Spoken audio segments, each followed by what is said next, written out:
facing the police every single day. I'm good. All right. I heard you're legal? Yes, but not in Florida. Oh, Not in come on. Here's the thing about Florida. I've been Do practicing. you know anybody? Yes, it all depends on what area you want. Free speech, civil rights. I was the guy they put in jail for free speech here. Excuse me? I was the guy they put in jail for free speech here. Oh, really? Yeah, Andrew Sheets. Free speech on a sidewalk. Yeah. That's pretty bad. Here's the good news, you guys. We sued him twice. Once in state on the appeal, we won that. And then in federal, that one's in settlement talks, and they're going to get rid of the free speech law where they ban free speech. So we are making a difference, but doing 30 days in jail sucks balls. I would like to get paid. Yeah. I would like to get paid. Yeah. So do you know any civil rights lawyers here? I know some lawyers here, Right. and you have your I do have my card. oh yeah. Yeah. Yeah. Do you got a card too? I'll contact her. Okay. She's been around longer than I have. It's in Why? Where do you use to practice? D.C., Oh wow. Maryland, There you go. Virginia, Where you can actually get paid. West Virginia. Where you can actually get paid. West Virginia. All of those. Why don't they like to pay in Florida? I do not get it. Yeah, Florida. And here's the thing about Florida. Right. They have no reciprocity. They don't allow attorneys who are not licensed in Florida That's to correct. practice here. And if I wanted to practice, Right. let's say I've been out 35 years, they would want me to pay like $1,000 for each year Wow. for the application fee. Wow. So if I wanted to practice law that badly, why would I leave Right. the Washington D.C. Right. area to come here to Right. pay 35? If I were 25, yeah. Right. But not at my age. Right. Why? How young are you? I'm 66. You're not dead yet. So I still have a lot of I'm stuff going. 57 and I'm fighting Yeah. for free speech. Okay. I've been around in the NAACP and I've sued police officers. I did a lot of Thank you I very did a lot much. of Thank civil you. rights. Thank you. Thank you. Thank you. My background was discrimination. I Very spent most good. of my time litigating discrimination cases in federal court. There's some of the Wow. toughest. There's some of the toughest cases. Okay. But I did more than the last 25 years of my practice. That's Right. all I did. Labor and employment. Okay. Sex, race, whatever. I'm going to blow your mind then. This crucifixion of me is so out of control. Free speech on a sidewalk, they turned it into serving the peace, put me in jail for 30 days. Do you know the judge here, Judge Bell? He's the one that did it. Yeah. It's just so out of control. I couldn't find a lawyer to do it. Don't have any money. They already took 25 grand of my money for this insanity, okay? All right. I just sued the judge in federal court. First Amendment, Second Amendment, Fourth Amendment, 14th Amendment. Conspiracy, because we have documents to show, That he was. he blew away his cannons, and deprivation of rights under color of law. He knew and I knew what I did on the sidewalk was not illegal. You know that's not illegal. That's the ultimate public forum. And he crucified me anyway. Yeah. But has the judge? You filed when? I just filed brand new. Yeah. Myers? Just signed. Yeah, you can look me up. Andrew Sheets versus Bell. So he's going to get served Monday. That should be fun. I know, right? But you know and I know you can do it if he breaks the law, violates his canons. There's precedent for that if you conspire Yes. with, even if it's a non-governmental official, Right. to Do what they did take to me. the rights of That's right. another person. That's correct. Both the people can be liable for it. And if you have evidence of conspiracy, We have the email. based on what I know, Right. federal court's going to hold it. Now, it all depends on what judge you get sometimes, because some judges like to be narrow here, and they're very pro-government. Right. It's one of the I things know. in federal- We all worship each other. They're all pro-government, but there's some judges who will follow the law, And if you conspire, what they'll do, they'll find against the defendant. Very interesting. So it's good I put it in there. Yeah. Because we have the email. And conspiracy, if you have that meeting of the minds to deprive anyone of the civil rights, you can be held liable. Never mind you're a government official. Doesn't matter. Are you giving me hope there is a tiny chance? Yeah, you're not immune. Because I actually had some of those cases in between police officers and a judge. Unless he or she is on the bench, then they're immune from when they're in the process of, for example, deliberating or giving instruction. But if they step outside the law to conspire with somebody else, that's correct. They can be held liable the same as anybody else. So I have a tiny chance. A tiny chance. So the question would be the one of what evidence do you have and what does it show? So can you legally, secretarially maybe help me once in a while? Here's what I'd be willing, depending on the issue. Okay. I would be willing to take a look, but because of my malpractice insurance, they have to be very. Yes. No. Yeah, I agree. That's why I said it legally. Okay. I don't want to get burned because they like to burn people here. Yeah. So all right. Okay. Well, you got my email. I got yours. I will keep in touch. It's brand new, just filed, and yeah, we got to fight. If we don't fight, I want to go standing. What about you? Yeah, absolutely. I don't want to go on my knees. Absolutely. All right. And I've been in lots of federal courts, and I fought for a long time. So I've not gone to the Supreme Court, but I've gone to courts of appeals, the state Supreme Court. I've done it all. You would like my appeals lawyer for the illegal 30 days, Chris Cousin out of Fort Myers. You ever heard of him?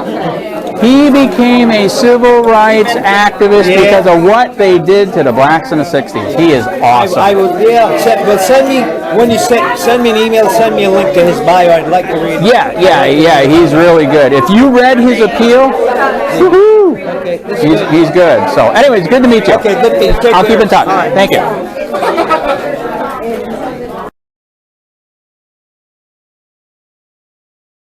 Sheets v. Judge Bell. Civil action. Case number 2:22 CV00035 JLBKCD. $30 million lawsuit for violating free speech. Cause of action. Claim 1 First Amendment violation. The plaintiff has a clearly established constitutional right to free speech on a public sidewalk, which is the ultimate public forum. And the defendant clearly and maliciously destroyed all of that. Claim 2 Second Amendment infringement. The plaintiff has a clearly established constitutional right to bear arms and defend himself, and the defendant has clearly and illegally taken that away for a misdemeanor offense of free speech on a public sidewalk. Claim 3 The Fourth Amendment / Molly Couse prosecution. The defendant instituted a criminal proceeding against the plaintiff. The defendant did not have probable cause to institute a criminal proceeding against the plaintiff. The defendant instituted criminal proceeding against the plaintiff because the plaintiff was causing complaints and not because the plaintiff was violating any laws. The defendant acted with malice and is still acting with malice as we speak. Claim 4 Fourth Amendment / unlawful arrest. The defendant did not have probable cause to proceed with prosecuting the plaintiff. Because free speech is allowed on a public sidewalk. Defendant knowingly violated the First Amendment, free speech. Claim 5 Fourth Amendment / unlawful detention. The defendant knowingly illegally jailed the plaintiff for 30 days for free speech on a sidewalk and free speech online, which are the ultimate public forums. Claim 6 Fourth Amendment / unlawful seizure. The defendant and his probation officer illegally seized the plaintiff's gun, even though the plaintiff was doing as the defendant's probation officer asked him to give away the guns, and then turned it into a crime. Claim 7 14th Amendment violation. The defendant did deprive the plaintiff of life, liberty, and property. And the defendant did deny the plaintiff of equal protection of the laws. Claim 8 conspiracy. The defendant did work with 2 or more persons to conspire, for the purpose of depriving the plaintiff of the equal protection of the laws, or of equal privileges and immunities under the laws. The defendant did work with 2 or more persons to conspire to find the plaintiff guilty of free speech on a public sidewalk, which is the ultimate public forum. Claim 9, deprivation of rights under color of law. The defendant did act under color to willfully deprive the plaintiff of the right to free speech on a public sidewalk, and his Second Amendment right, and his right to defend the plaintiff's self. The defendant subjected the plaintiff to the crushing weight and burden of the criminal justice system every day for 17 months. The length of time between when the plaintiff was arrested and is still being prosecuted. We are in the appeal process as we speak. The defendant then tried to jail plaintiff and violate plaintiff's bond for not being at a calendar call, which plaintiff did not by law have to be there. And plaintiff lawyer was there. The plaintiff asked the defendant for motion to dismiss 3 times and was denied every single time. The defendant knowingly found plaintiff guilty of free speech on a public sidewalk. Defendant then told the plaintiff, you can't have free speech there but you can anywhere else. Defendant then told the plaintiff, I want you to think about those bad words when you are doing your community service. Then put him on probation for 1 year. Fined him $215. And gave him 100 HRS of community service and took his guns for a misdemeanor and any form of self-defense. Defendant then had plaintiff arrested again 3 days later for free speech again. Then plaintiff asked for a bond and the defendant used an illegal law denying a bond. Plaintiff then had a hearing to get the bond anyways. And then finally the defendant gave a bond, but said you could not use it until 30 days later. Plaintiff then asked the defendant in a habeas corpus, how can you do this? This is illegal. The defendant then asked the state attorney's office, what say you? They told the defendant, you cannot do this, there is no case law. And the defendant said, I will do what I want. The plaintiff finally got out 30 days later and is now in fear every single day of illegally being violated for probation again and losing his car to the bond. The defendant then made a plea offer that if the plaintiff stay off the internet and do not post any more stories of police court and government corruption, and he would not jail the plaintiff for VOP violation again. The plaintiff is independent reporter for 10 years. Plaintiff declined the offer. Plaintiff then filed a complaint with the Judicial Qualifying Committee of the defendant's illegal acts of violating the Constitution. Then the plaintiff filed a motion to recuse the defendant. Because plaintiff was in fear of retaliation from the defendant for filing the complaint. The defendant was not supposed to hear this and did the hearing anyways, and denied it. The plaintiff is now waiting to go to trial on the VOP violation.